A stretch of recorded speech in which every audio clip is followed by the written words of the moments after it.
Muy buenas tardes a todos. Un gusto estar todos juntos celebrando esta fiesta, que es una fiesta, debería ser de las principales después de la Pascua, porque es la fiesta de la misericordia de nuestro Señor. Hace tan solo una semana, un poco más de una semana, nosotros celebrábamos Semana Santa y celebrábamos esos misterios, el misterio pascual. Un misterio que solamente cuando nosotros nos entregamos al Señor, le abrimos la puerta a nuestro Dios, de nuestro corazón, de nuestra mente, es que nosotros podemos entenderla. Hablar de la misericordia en un tiempo como el que vivimos pareciese algo fuera de lugar o utópico. ¿Quién puede ser misericordioso en un mundo como el de hoy, en el que reina la violencia, la mentira, el consumismo, las contradicciones, la falta de coherencia, y sobre todo en nosotros los cristianos? Esta fiesta entonces viene a ser un llamado de Dios que nos dice, como dice la palabra, sean misericordiosos como su Padre es misericordioso. El concepto de misericordia es algo que nosotros no podemos comprender y podríamos nosotros decirlo desde nuestro español. La misericordia, tener compasión, ¿no? De repente a uno se le vienen esos términos, tener misericordia, tener pesar tal vez. Pero el término misericordia es un término muy profundo y tendríamos que ver ese concepto desde el Antiguo Testamento. Así que me he auxiliado de la encíclica Dive sin Misericordia de San Juan Pablo II. Esta encíclica tiene por título en español Rico, un Dios rico en misericordia. San Juan Pablo II explica cómo viene ese concepto desde el Antiguo Testamento y cómo lo recobra después el Nuevo Testamento. Y él decía que el concepto de misericordia tiene en el Antiguo Testamento una larga y rica historia. Ese término de misericordia, el Antiguo Testamento va a hablar primeramente de un vocablo que es el Hesed. Son términos hebreos, ¿verdad?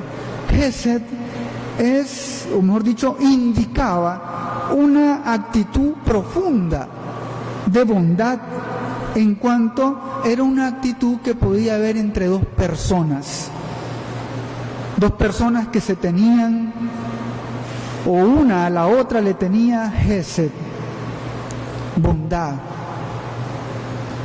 Ahora bien, también se puede traducir como gracia o amor. Una persona que le tiene amor a otra persona. Pero cuando se refiere al Señor, nuestro Dios, tenemos que tomar en cuenta que Dios en el Antiguo Testamento se revela como un Dios de amor a un pueblo. ¿Cómo se llamaba ese pueblo? El pueblo de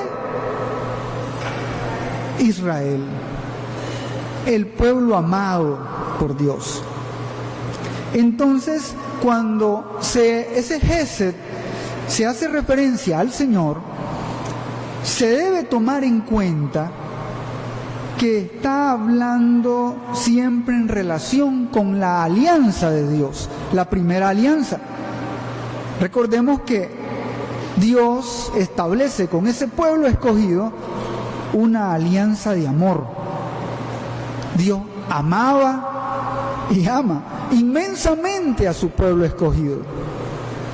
Pero este pueblo escogido, lamentablemente, no podía, o mejor dicho, de poder podía, sino que no quería, tal vez, corresponder al amor de Dios. Recuerden que es un pueblo que Dios lo libera de Egipto, es un pueblo al que le da de comer en el desierto, es un pueblo al que protege de todo y lo defiende de todas esas guerras y pueblos que lo asediaban. Por eso es que el salmo que vamos a leer en la misa de hoy dice un estribillo, ¿no? Porque grande es su misericordia.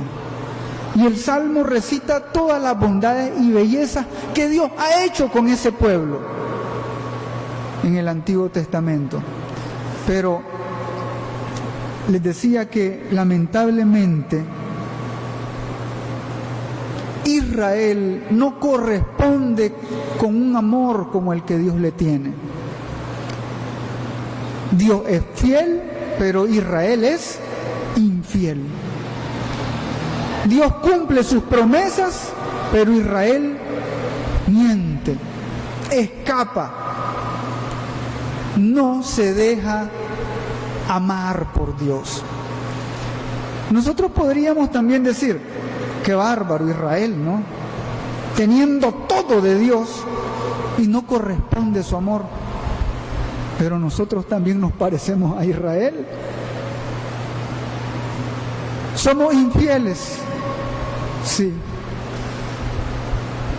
Somos rencorosos, sí. Somos fijados, podríamos decir en nuestros términos, sí. Y a veces nos escudamos diciendo, es que yo no soy Dios. Dios sí puede porque Dios, yo no. Yo soy un simple mortal, yo no puedo corresponder, o puedo amar como Dios lo hace. Y eso, así nos autojustificamos en el que no seamos misericordiosos y amorosos con nuestros hermanos.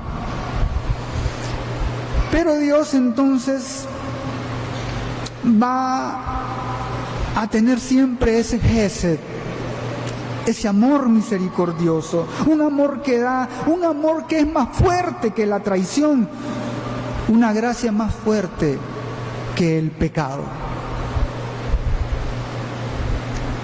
Recordemos que el pecado lo tenemos desde el inicio de la creación.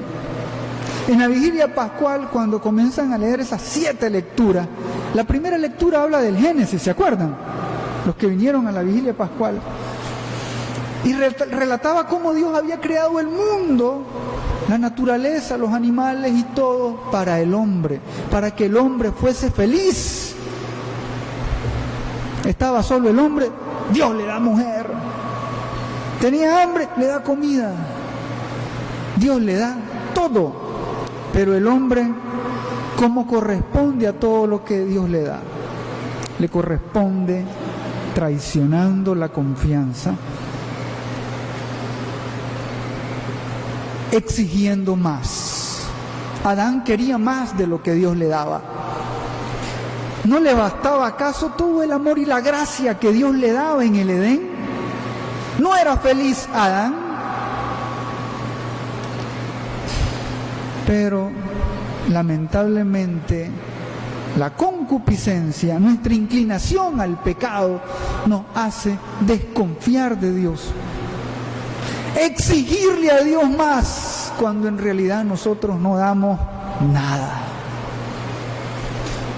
Y es así entonces como Dios se revela en el Éxodo capítulo 34 versículo 6, a través de su enviado Moisés. Dios se revela como un Dios que es compasivo y misericordioso, lento a la ira y rico en amor y fidelidad. Palabra de Dios. Cuando Moisés le dice, ¿y cómo yo te voy a mostrar al pueblo? Bueno, esta es mi carta de presentación, le dice Dios. Yo soy compasivo,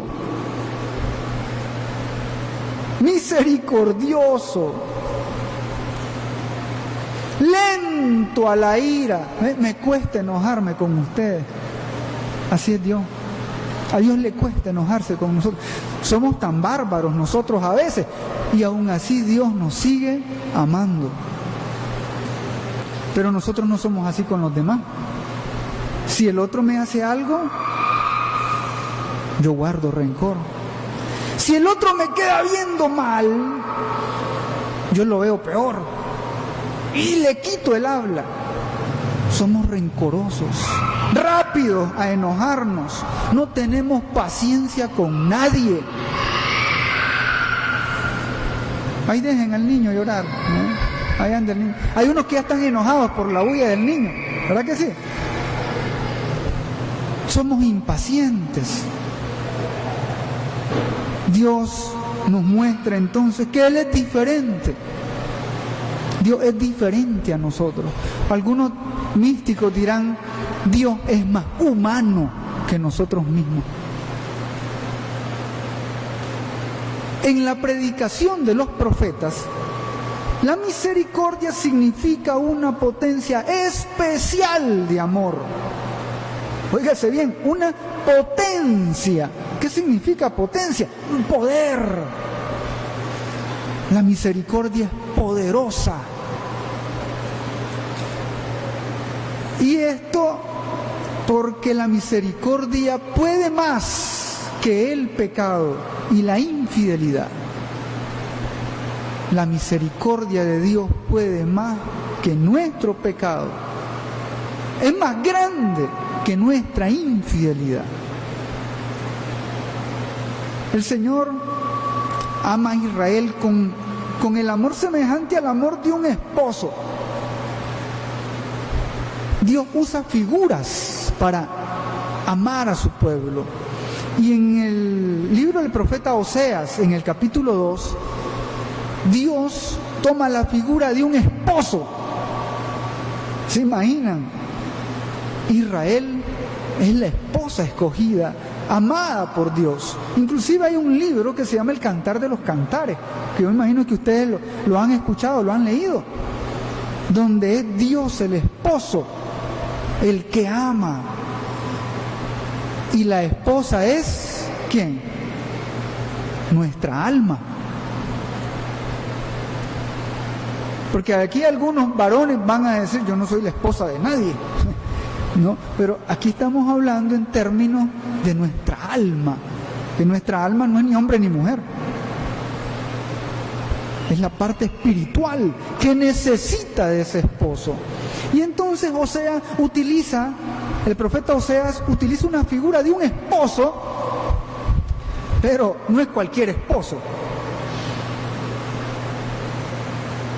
Dios le dice a Oseas, yo amo a mi pueblo.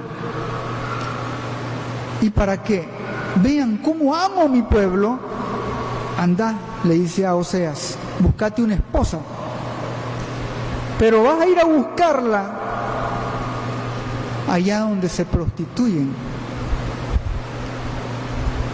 Búscate a una mujer que se prostituye como esposa. Yo les aseguro que el profeta dijo, esto es irreverente, ¿cómo es posible que Dios me envíe? Vaya. Y aquel toma por esposa a esa mujer. ¿Y qué va a pasar?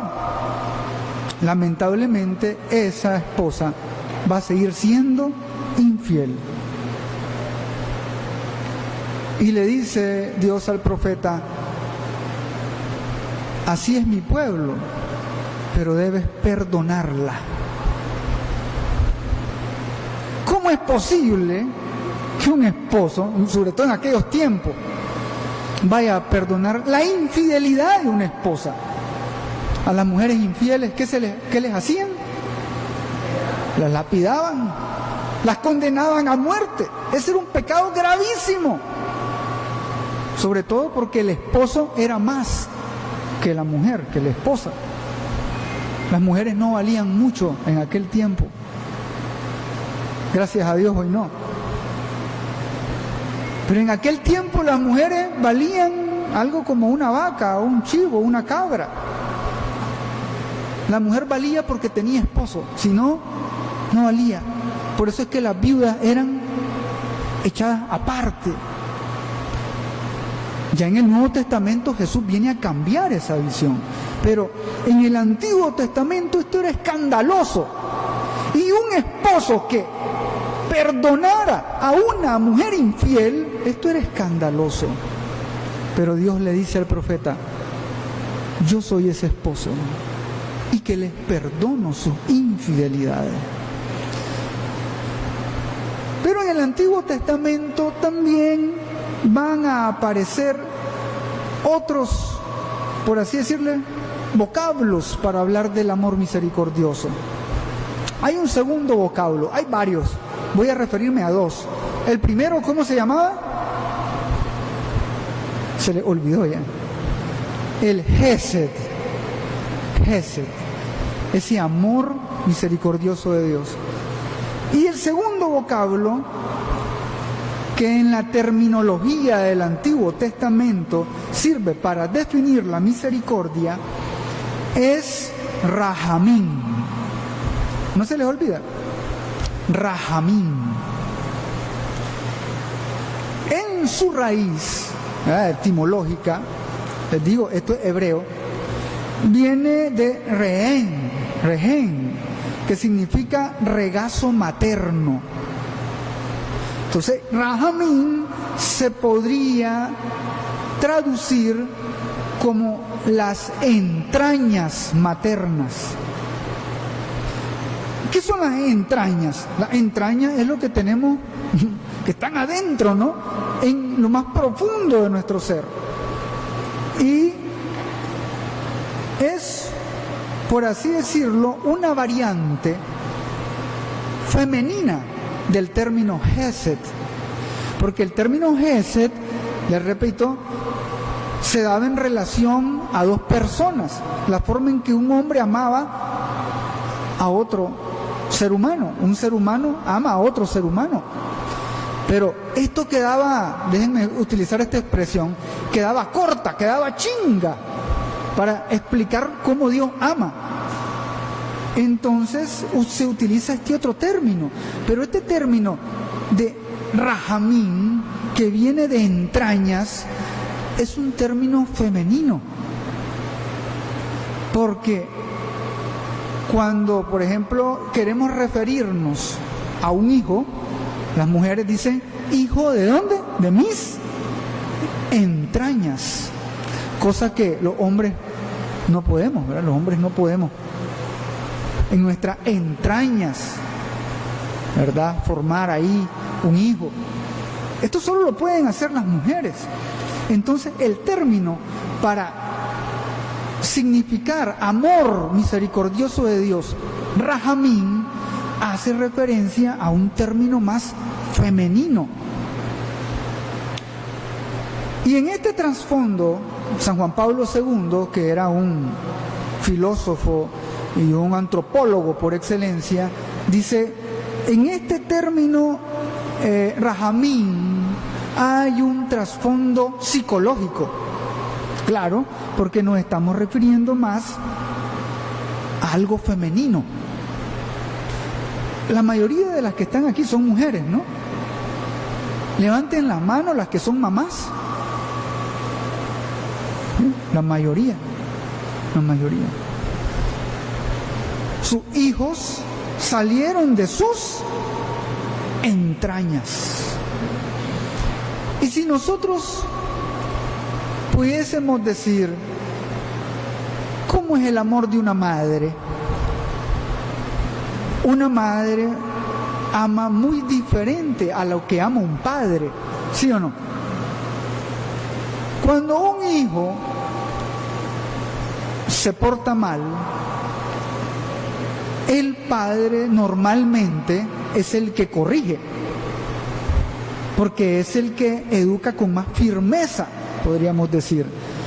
Pero la madre, cuando corrige, la madre es más tierna. Algunos dirán: no, ¿qué va a hacer? Mi mamá me daba duro, peor que mi papá. Porque hay algunas veces en que son las mamás las que corrigen a los hijos cuando a falta de papá. Yo en mi caso, yo me crié con mi mamá y mi papá, pero quien me corregía era mi mamá, porque mi papá era un papá ausente. Y la corrección de un padre no es igual a la corrección de una madre, es muy distinta.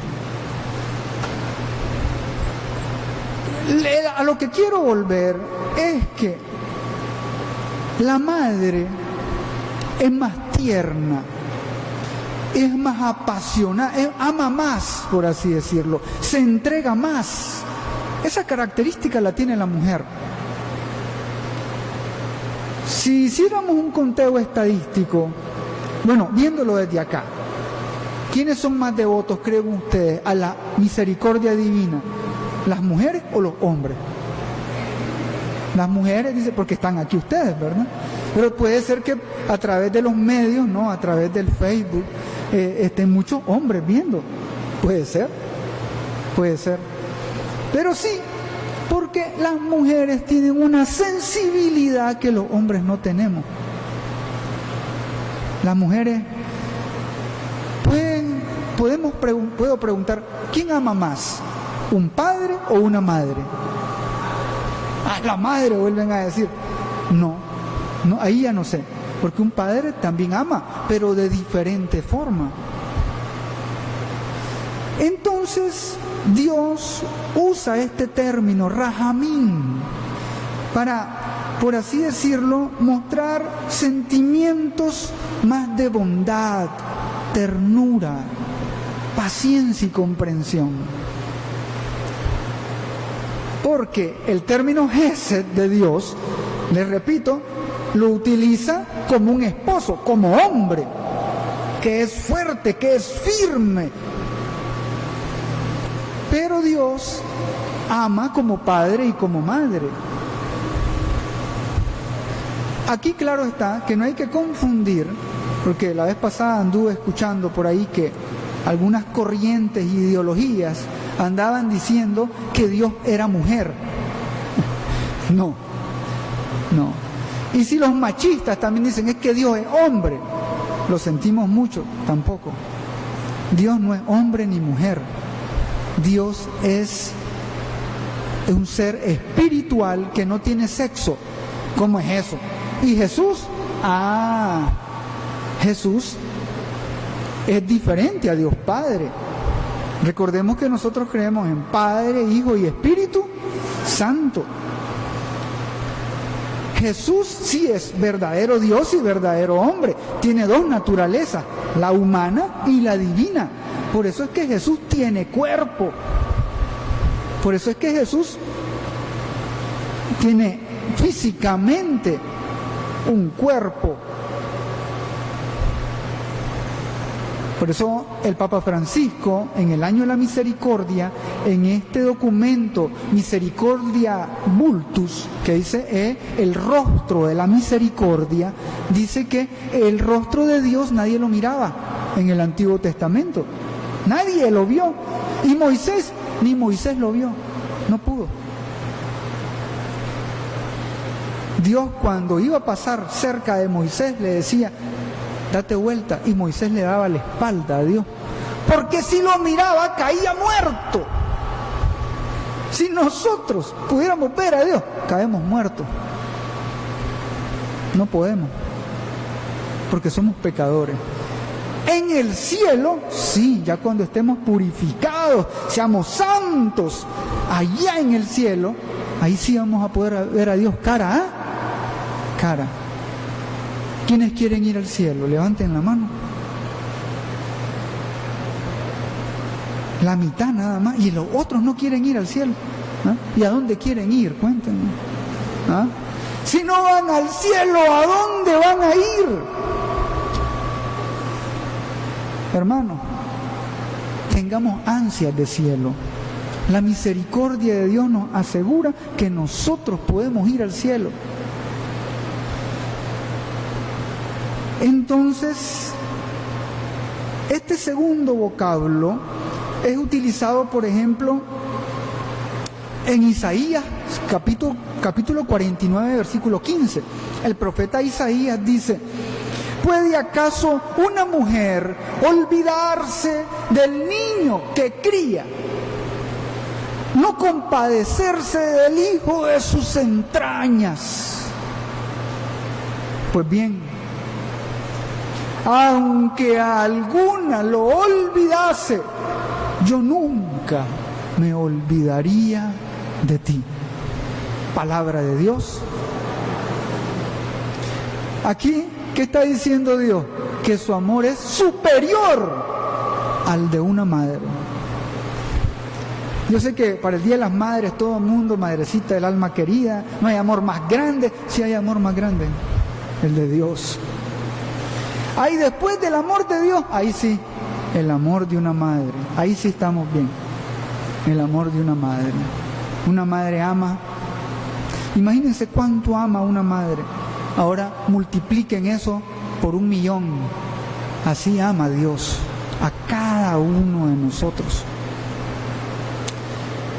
Pues bien, Jeremías, el profeta Jeremías también usa este término, rahamim, cuando dice en Jeremías 31:20: por ti se conmueven mis entrañas y se desborda mi ternura. Palabra de Dios. Podríamos decir que Dios viene en el Antiguo Testamento y juega con estos términos, ¿no? En algunos momentos el Hesed, firme, el hombre que ama como esposo, que es fiel, apasionado, pero también el rahamim, las entrañas maternas, la ternura, la dulzura de una madre. Y esto queda retratado también en este Rembrandt, este cuadro precioso del hijo pródigo. No sé si algunos lo han visto. Van a ver que el Padre misericordioso, cuando el hijo pródigo regresa arrepentido, el Padre misericordioso le abraza. Y el pintor, es algo que hay que fijarse muy bien, no se nota mucho. A mí me lo tuvieron que explicar, yo no lo vi de primas a primera. Pero sí, el pintor tiene dos diferentes manos. Una mano está pintada más grande, se le ve el traje de hombre. La otra mano es más delicada.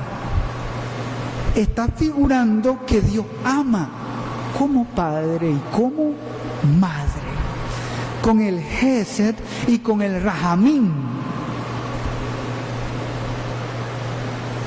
Porque en Dios tenemos el amor, un amor completo, un amor que lo es todo. Y así es la misericordia de Dios. El pueblo escogido va a venir después, a pesar de ser el pueblo amado y escogido por Dios, va a caer en pecado, va a caer en muchas dificultades por no obedecer a Dios.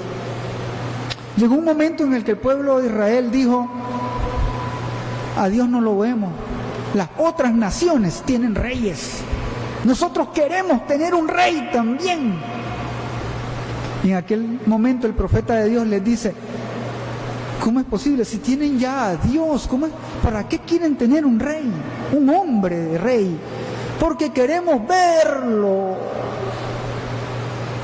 Y este es el drama del ser humano, que si nosotros no vemos, no creemos. Es lo que le pasó hoy en el Evangelio a Tomás. Tomás, todavía no le digo santo, fue hasta después. Tomás, hasta no ver las llagas del Señor, no creía. Habemos muchos Tomás y Tomasas que tenemos que estar viendo para creer. Es que el Señor te ama, es que yo no veo que me ame. Tengo problemas en mi hogar, mi esposo me dejó, mis hijos son disolutos, han caído en vicios, drogas, alcohol. Tengo problemas económicos, tengo una enfermedad con la que estoy batallando y Dios no me escucha. Yo no veo a Dios. ¿Cómo puedo ver a Dios? ¿Dónde estaba Dios cuando abusaron de mí, cuando me estaba sucediendo aquello y nadie vino en mi defensa. Y entonces nos estamos llenando de tantas heridas, tragedias que están marcando nuestras vidas. Y cuando alguien nos dice que Dios es un Padre amoroso, esto no cala en nosotros. Porque si hemos tenido padres, nuestro padre terreno no ha sido muy bueno,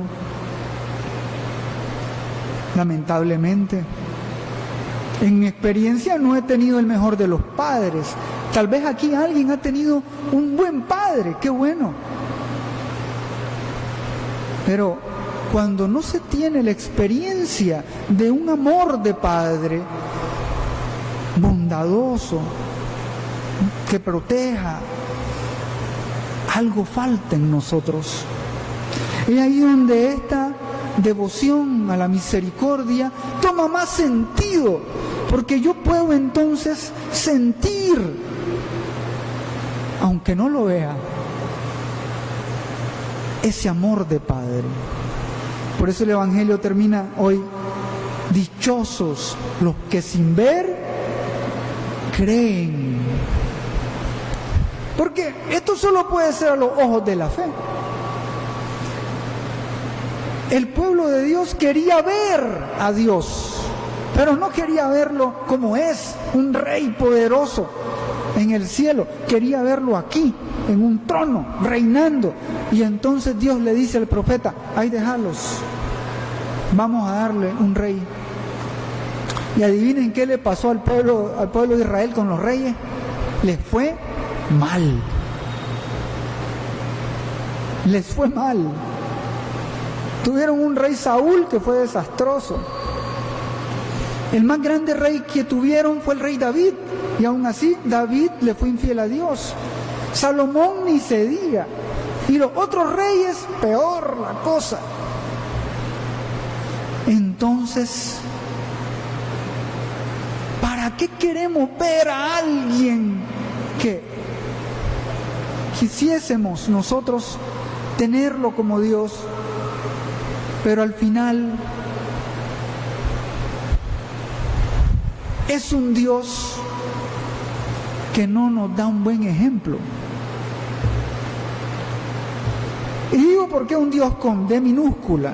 Porque a veces nosotros buscamos dioses con D minúscula, porque los vemos y creemos en ellos, y eso es también idolatría.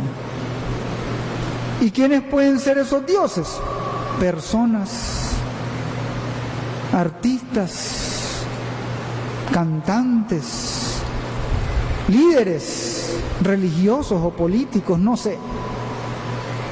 Y a veces queremos sustituirlo en lugar del Dios, que en realidad lo debe ser todo para nosotros. El pueblo de Israel llega a un punto donde nuevamente cae dominado, en este caso por el Imperio Romano. Ya estamos acercándonos al tiempo de Jesús. El Imperio Romano, si bien es cierto, no los tenía como en Egipto, pero tenían que pagar impuestos. No podían su religiosidad manifestarla plenamente. Estaban confinados al templo y eran oprimidos.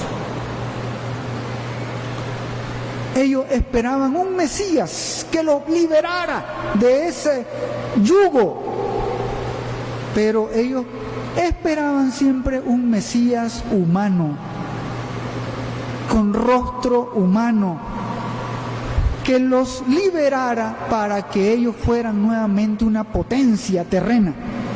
Esa era la visión del pueblo de Israel. Y es todavía la visión que tienen ellos. Los judíos, si saben ustedes que los judíos no creen en Jesús, ellos todavía están esperando al Mesías. Porque cuando Jesús llega, no le creen. Y algunos que se dan cuenta que en realidad era el Mesías, confabulan para asesinarlo. Pues bien, el pecado está marcado en nuestra historia de vida, hasta el punto de que al mismo Mesías que ha enviado el Señor, nuestro Señor Jesús, con rostro humano, imagínense, querían ver y tener un rey con rostro humano, y Dios les envía a la segunda persona de la Trinidad, nuestro Señor Jesús, verdadero Dios y verdadero hombre, que podíamos ver, bueno, en este caso los judíos podían ver, pero se negaron a aceptarlo. ¿Cómo es posible? ¿No es este el carpintero? ¿No es el hijo de José? Y nuevamente dan la espalda a Dios. El pecado todavía los domina. Y es por eso que San Pablo, en su carta a los romanos, recuerden que ya San Pablo predica después de la resurrección de Cristo, muchos años después. San Pablo a los romanos les dice: todos han pecado y están privados de la gloria de Dios, pero son justificados gratuitamente por su gracia, en virtud de la redención cumplida de Cristo Jesús. Él fue puesto por Dios como instrumento de propiciación por su propia sangre, para mostrar su justicia en el tiempo presente, siendo justo y justificador a los que creen en Jesús. Palabra de Dios. Todos somos pecadores, sí dice San Pablo. Por eso al inicio de la misa, uno de los primeros ritos es confesarnos pecadores. El yo confieso, ¿verdad que sí? De pensamiento, palabra, obra, omisión, por mi culpa, por mi grandísima culpa. Todos somos pecadores, nadie es más que el otro, todos tenemos cola que nos pisen.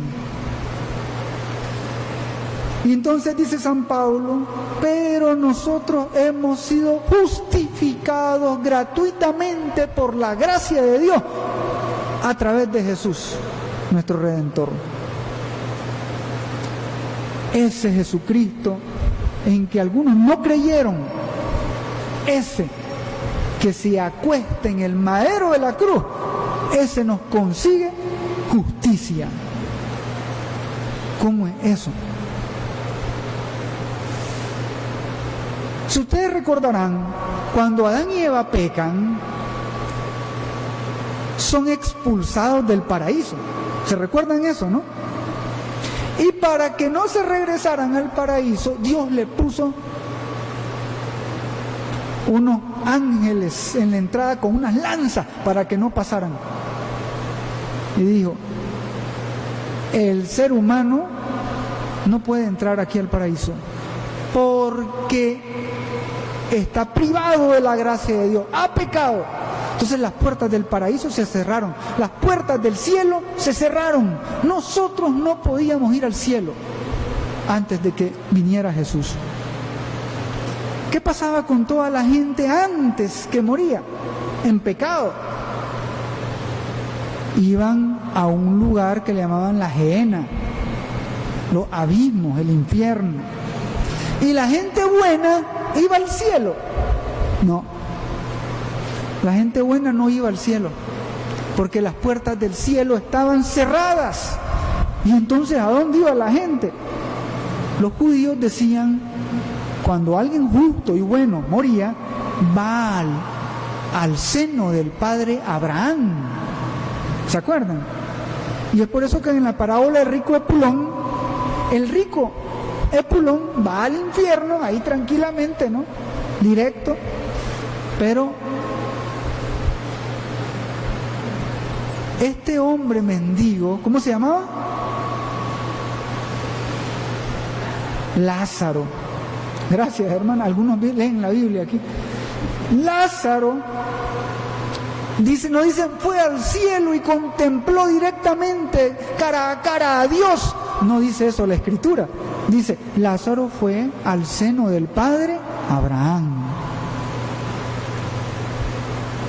Porque las puertas del cielo estaban cerradas. Nosotros no podíamos ir al cielo.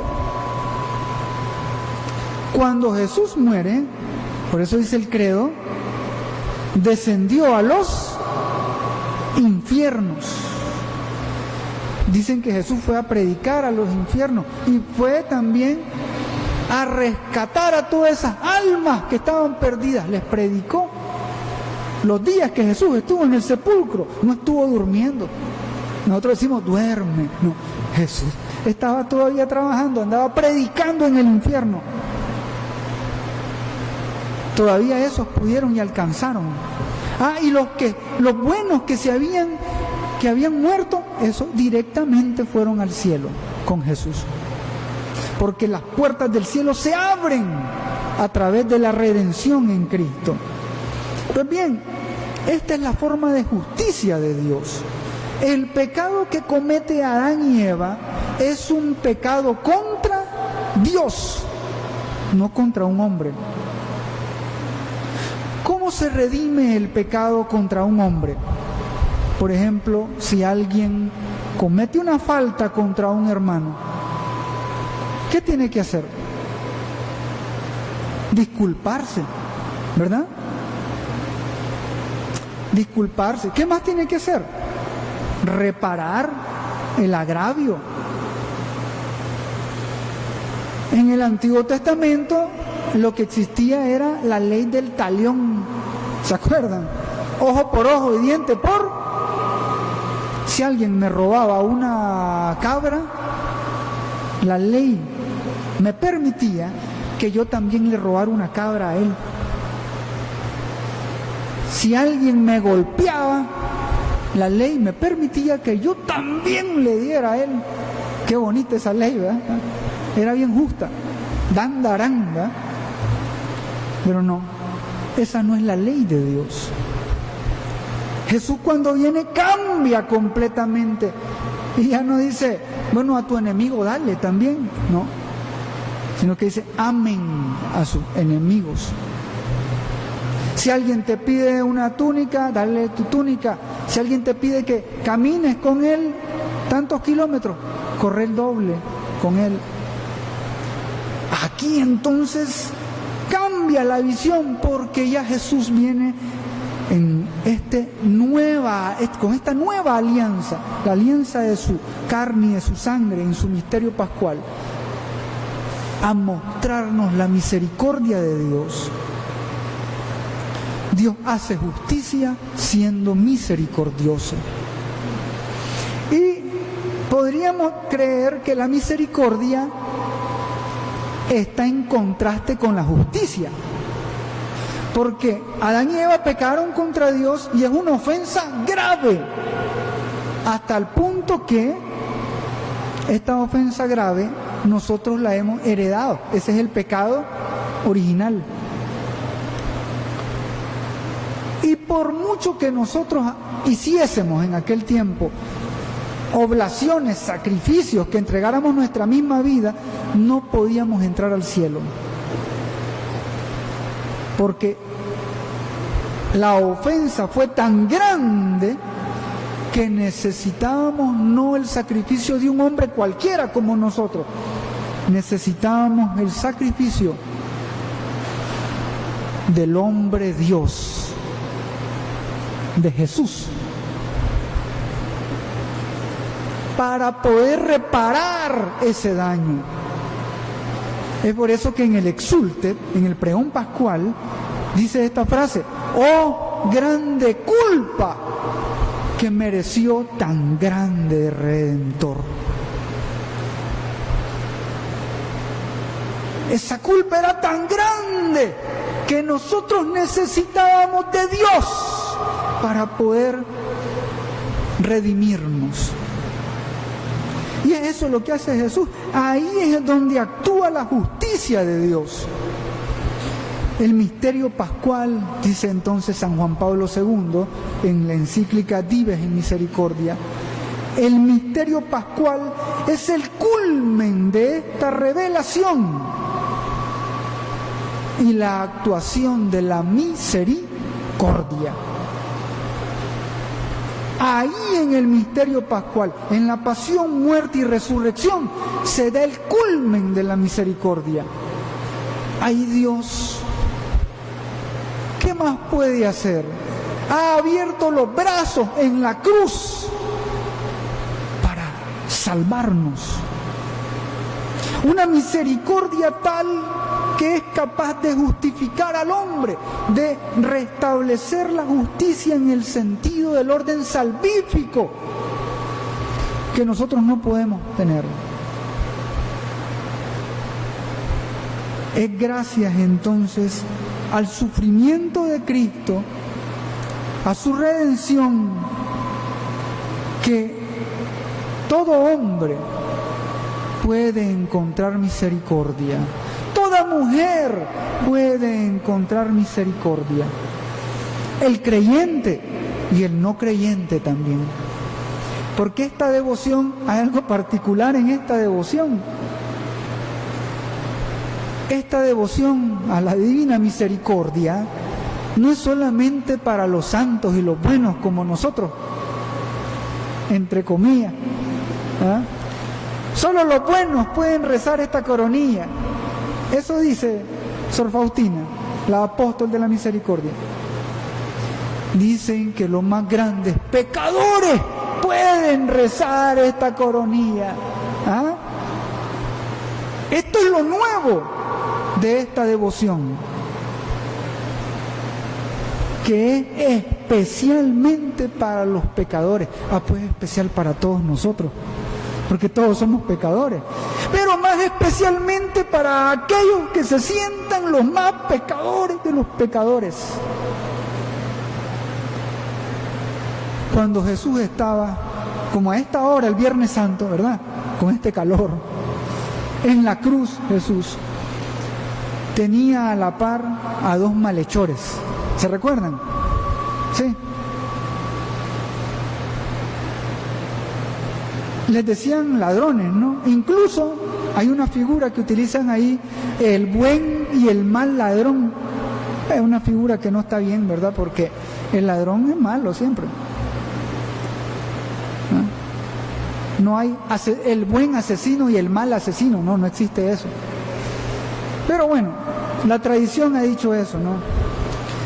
Pero ¿por qué a uno le dice el bueno y a otro le dice el malo? Bien, porque en el momento del suplicio, los tres iban a morir.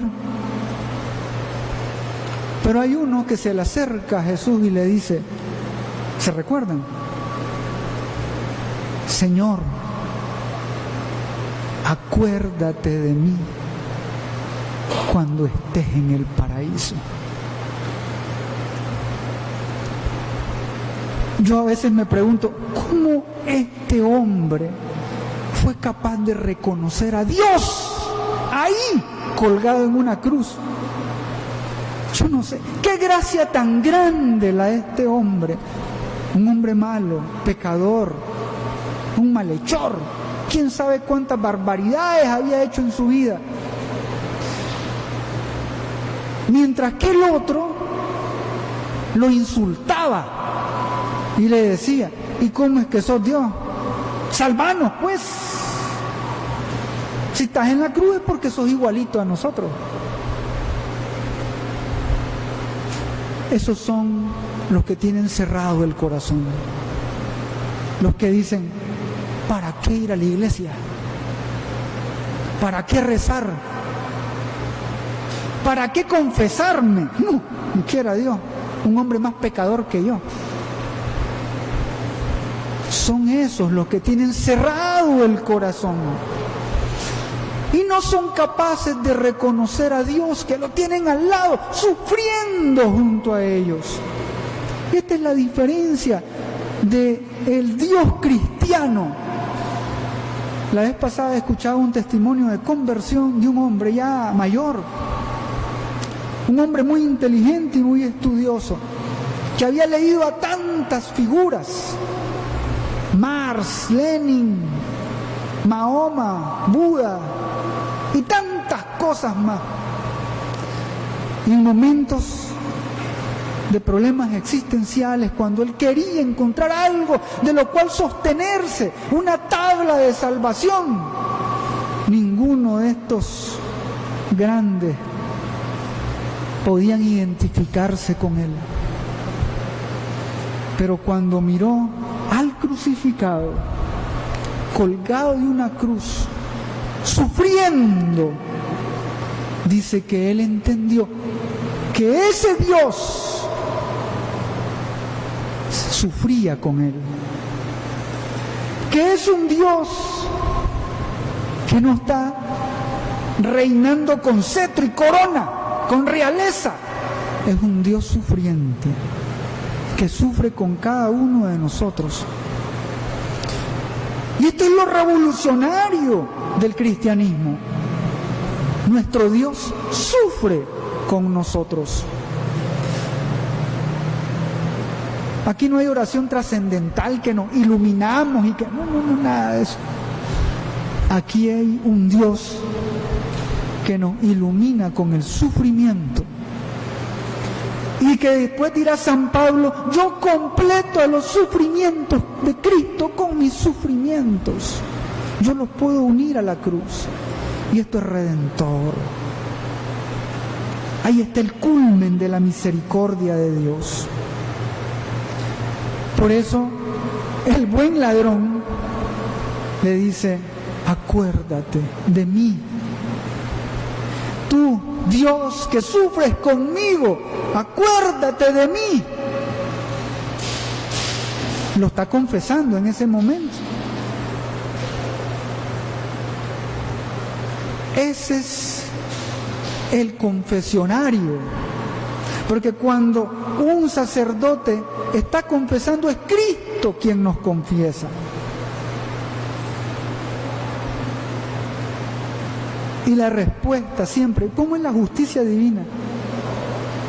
Cada vez que nosotros vamos a confesar nuestras culpas, miren qué diferente es el mundo. Si usted va a un juzgado y lo acusan de un delito, si usted confiesa que es culpable, ¿qué le sucede? Preso. Ya confesó que es culpable. Échenlo preso. Va tantos años y no sale de ahí hasta que cumpla la condena. Miren lo que ocurre en el confesionario.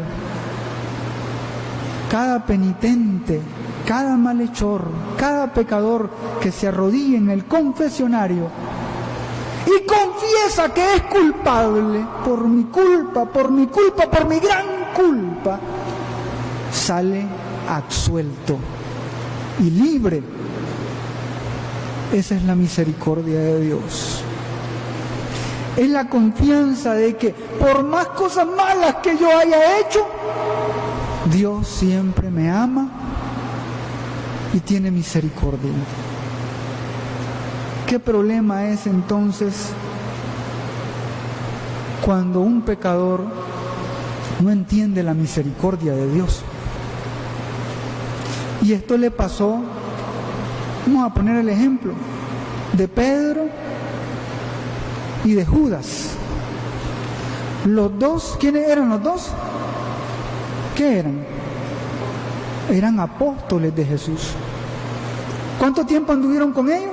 ¿Con él? 3 años durante su vida pública de predicación.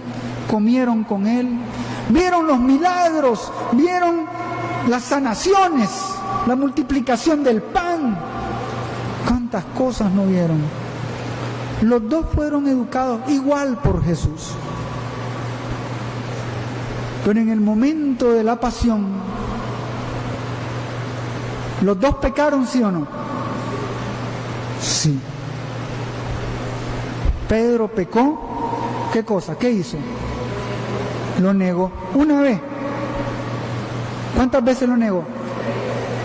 La Biblia dice 3 veces, pero fueron más. 3 significa varias. Varias veces. Por eso dice la Biblia, hay muchas cosas que no están escritas. Lo negó un montón de veces. Si se andaba corriendo Pedro porque decían, me van a matar a mí también. Lo negó. ¿Y Judas qué hizo? Lo traicionó. ¿Cuántas monedas? 30 monedas. Ahí va el 3. Piensa bien el número 3. Ahí va. Pero hay una diferencia entre estos dos pecadores. Pedro reconoce su pecado y llora amargamente. Llora amargamente, pero estas lágrimas, como dice el Papa Francisco, son lágrimas de penitencia. Y estas lágrimas de penitencia lo limpian. Y Pedro es capaz de aceptar en su corazón y en su ser la misericordia de Dios. Pero ¿qué pasa con Judas? Judas se da cuenta de que cometió un error. ¿Qué creen ustedes? Sí. Él sabe que comete un error. Traiciona a su maestro y lo han matado. Tira las monedas, pero él no confía en la misericordia de Dios. Se cierra en su pecado y cree que su pecado es más grande que la misericordia de Dios. ¿Y qué hace Judas? Se ahorca, se suicida, se quita la vida, porque él no es capaz de reconocer a su Dios y su misericordia.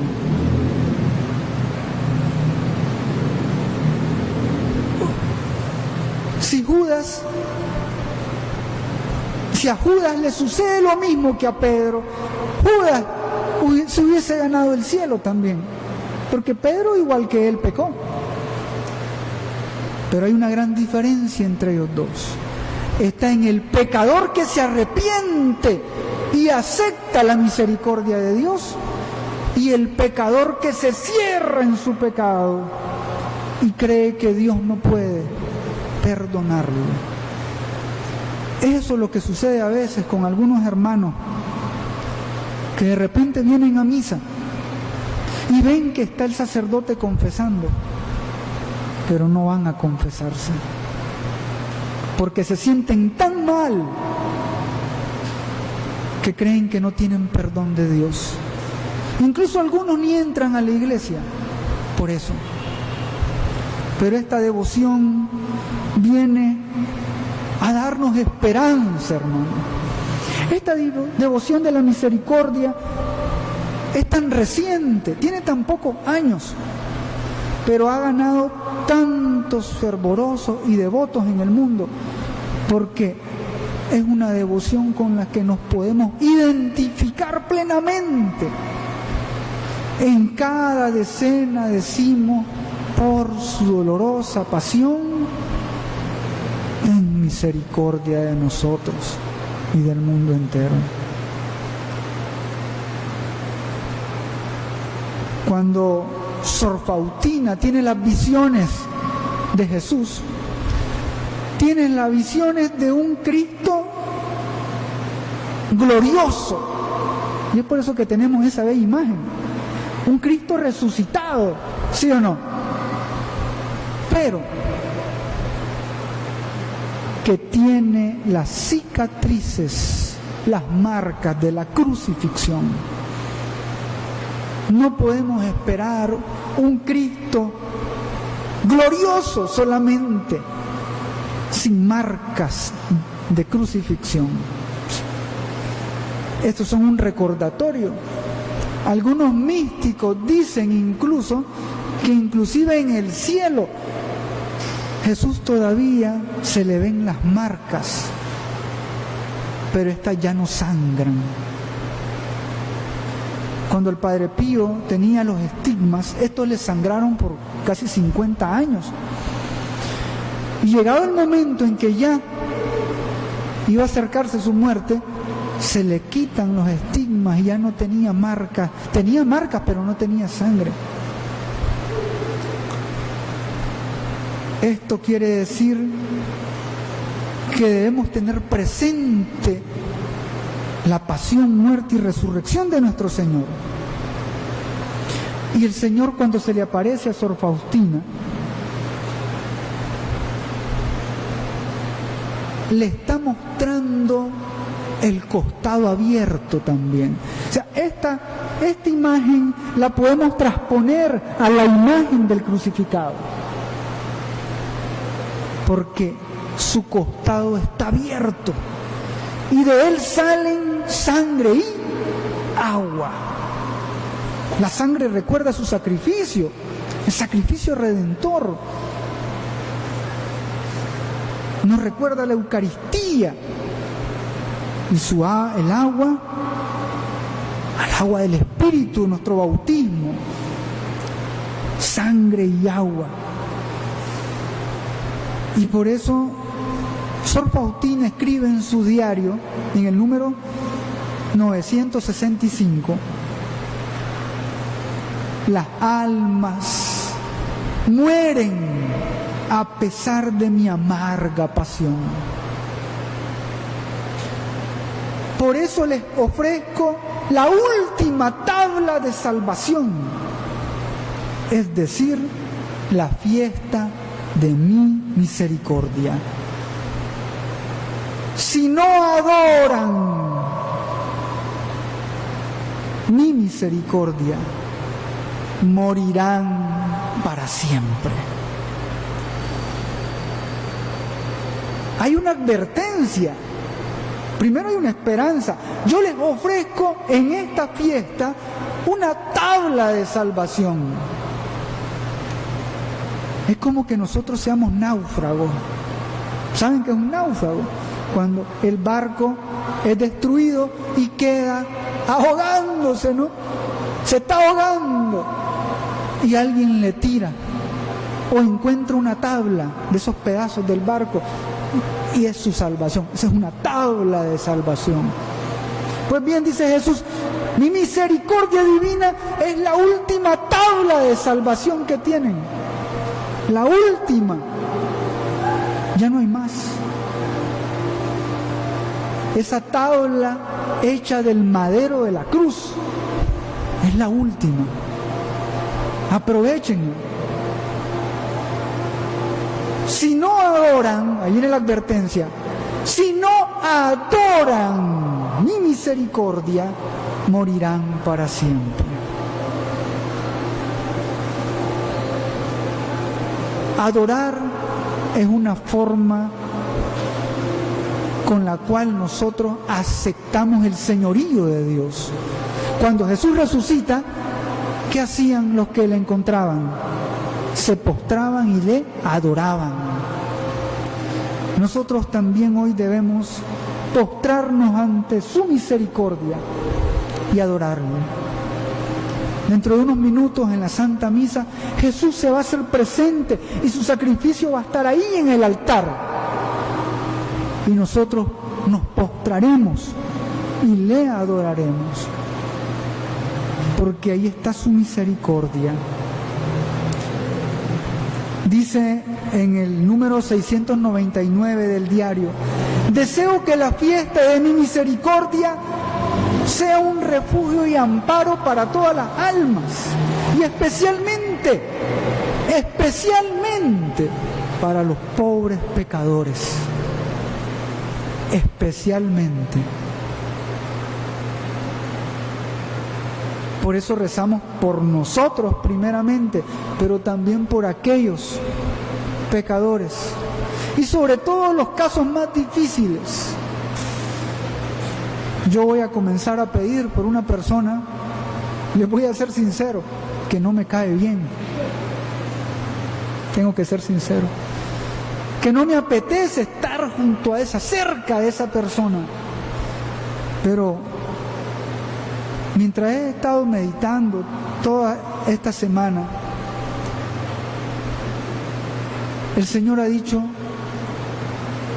bienaventurados los misericordiosos, porque encontrarán misericordia. Yo no puedo pedirle a Dios misericordia si yo no soy misericordioso. Pero es que no soporto ver a esa persona. Ore por él. Comience por ahí. Salve su alma. Eso es amar a los enemigos. Oremos por aquellos que nos caen mal, por aquellos pecadores empedernidos, porque nadie pide por ellos. Solamente los apartamos. La misericordia de Dios está ahí. El pecador más empedernido que la rece una sola vez recibirá la gracia de mi misericordia infinita. Deseo que el mundo entero conozca mi misericordia. Deseo conceder gracias inimaginables a las almas que confían en mi misericordia. Hermanos, este es el Dios que tenemos, un Dios rico en misericordia, que no le bastó mandar a sus profetas, dejarnos su palabra, sino que también vino Él mismo a justificarnos, a entregarse por nosotros, para liberarnos, hacernos libres. Por eso ya no podemos decir: estoy mal y no tengo perdón de Dios. Sí tenemos perdón. La sangre de Cristo, por sus llagas hemos sido sanados, por su gran misericordia. Pidámosle pues al Señor este día estas gracias. Hoy se derraman enormes gracias, hermano. Traigan a la mente a esa persona. Cierren sus ojos por un momento. Cierren sus ojos. Traigan a su mente a esa persona que tal vez les hizo daño, que les traicionó, que les calumnió, que les abandonó.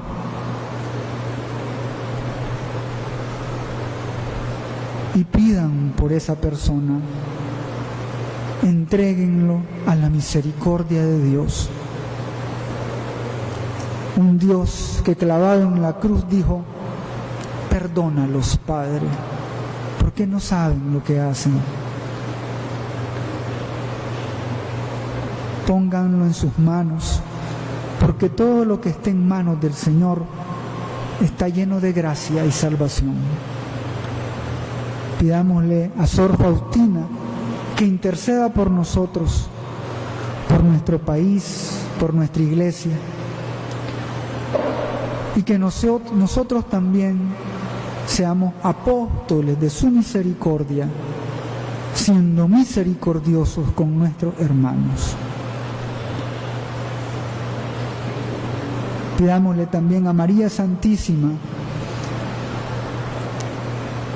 en su advocación de Fátima, a ella también, que le dijo a los pastorcitos que pidieran por todos los pecadores, por la paz del mundo. Pidámosle por la paz de nuestro país, por la paz en nuestro corazón, en nuestros hogares. Bajo tu amparo nos acogemos, Santa Madre de Dios. No desprecies nuestras súplicas que dirigimos en nuestras necesidades. Antes bien, líbranos de todos los peligros, oh Virgen gloriosa y bendita. Nos cubrimos entonces con la sangre preciosa de nuestro Señor, que nos ha alcanzado su misericordia. En el nombre del Padre, y del Hijo, y del Espíritu Santo. Que viva la divina misericordia. Un aplauso.